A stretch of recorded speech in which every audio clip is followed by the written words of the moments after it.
First time কলার মোচা রান্না করলাম, খেতে অসম্ভব মজা হয়েছে। আর এই কলার মোচা রান্না করতে বেশি সময়ও লাগে না। এই কলার মোচার মধ্যে যে ফুলগুলো থাকে সেগুলো বেছে নিতে হয়। আসসালামু আলাইকুম, কেমন আছেন সবাই?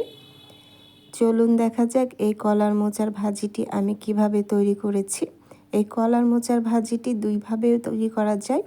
আমি কুচি করে কেটে ভাজি করেছি, আবার এই কলা মোচার ভাজিটি সেদ্ধ করে পাটায় পিষেও ভাজি তৈরি করা যায়। এক একজন এক একভাবে খেয়ে থাকে এই কলার মোচার ভাজিটি, তবে খেতে অসম্ভব ভালো লাগে যে যেভাবেই করে থাকি না কেন। এই যে আমি কলার ফুলগুলো বেছে নিচ্ছি, দেখতে পাচ্ছেন কলার ফুলের ভিতরে যে একটা বিনতি থাকে সেটা ছাড়িয়ে নিতে হবে, আর নিচে একটা সাদা খোসা থাকে সেটাও ছাড়িয়ে নিতে হবে। তাছাড়া সাদা খোসাটা সেদ্ধ হয় না আর বিনতিটা খাওয়া যায় না। এভাবে আমি প্রত্যেকটা ফুল বেছে নিচ্ছি।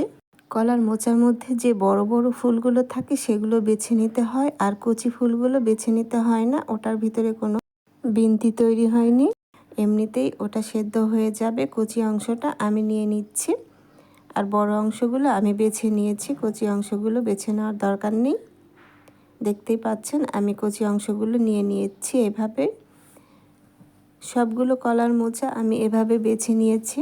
এই কলার মোচার ফুলগুলো বেছে নিতে একটু সময় লাগে, আর ভাজিটা করতে বেশি সময় লাগে না, একটু ধৈর্য সহকারে বেছে নিতে হবে।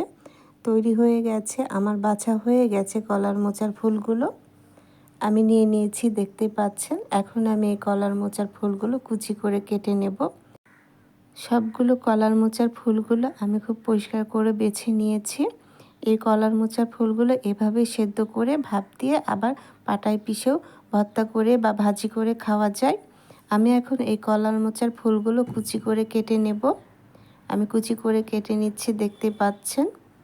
এভাবে সবগুলো কুচি করে কেটে নিতে হবে, বেশি বড় করে কাটা যাবে না, তাহলে সেদ্ধ হবে না।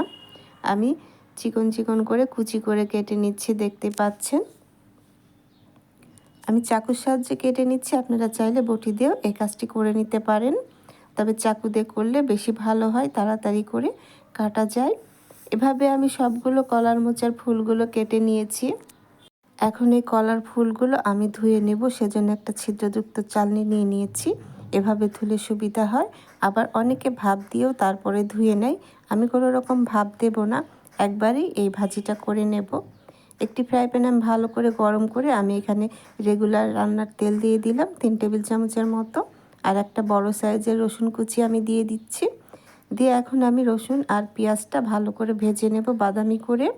পেঁয়াজটাও দিয়েছি 3 টেবিল চামচের মতো। এখন আমি হালকা করে বাদামি করে ভেজে নিচ্ছি, খুব বেশি বাদামি করা যাবে না। হালকা বাদামি হয়ে এসেছে, এখন আমি কাঁচামরিচ দিয়ে দিচ্ছি। আমি 5-6টি কাঁচামরিচ দিয়েছি, ঝালটা আপনাদের টেস্ট অনুযায়ী দিয়ে নেবেন। এখন আমি কাঁচামরিচটা আর একটু হালকা ভেজে নেব, বেশি ভেজে নেওয়ার প্রয়োজন নাই, বেশি ভাজা হয়ে গেলে তখন ভাজির সাথে পেঁয়াজ কাঁচামরিচগুলো পুড়ে যাবে। এখানে আপনারা চাইলে আদা রসুনের পেস্ট, জিরা পেস্ট, গরম মশলা, গরুর মাংসে আমরা যে মশলাগুলো খেয়ে থাকি সব মশলা দিয়ে মশলা কষিয়ে তারপরে এই কলার ফুলগুলো দিয়ে ভেজে নিতে পারেন। আমি সিম্পল উপায়ে ভাজিটি তৈরি করছি। আমি এই কলার মোচার ফুলগুলো দিয়ে দিয়েছি। এখন আমি দিয়ে দিব 1 চামচ হলুদ গুঁড়ো, আরও দিয়ে দিব 1/2 চামচ ধনিয়া গুঁড়ো, আর দিয়ে দিচ্ছি স্বাদ মতো লবণ। কলার মোচার ভাজিটি অল্প হয়ে যায়, সেজন্য লবণটা একটু বুঝে দিতে হবে।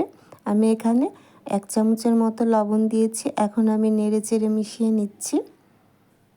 এখানে সামান্য পরিমাণ পানি দিতে হবে যাতে কলার মোচার ফুলগুলো সেদ্ধ হয়ে যায়। আমি এখানে 3 টেবিল চামচের মতো পানি দিয়ে তারপরে ভাজিটি তৈরি করে নেব। এখন আমি ঢেকে দিচ্ছি।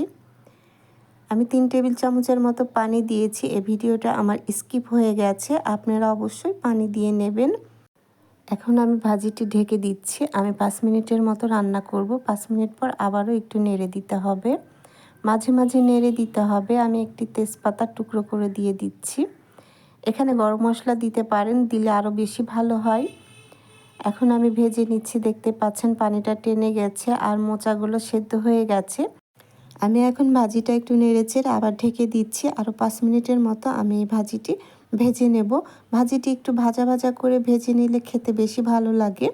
এখন আমি ঢেকে দিচ্ছি। আমি 2 মিনিট পর আবারও ঢাকনাটা উঠিয়ে নিলাম। দেখতেই পাচ্ছেন ভাজি থেকে তেল ছেড়ে দিয়েছে। আর ভাজিটাও ভাজা ভাজা হয়ে গেছে।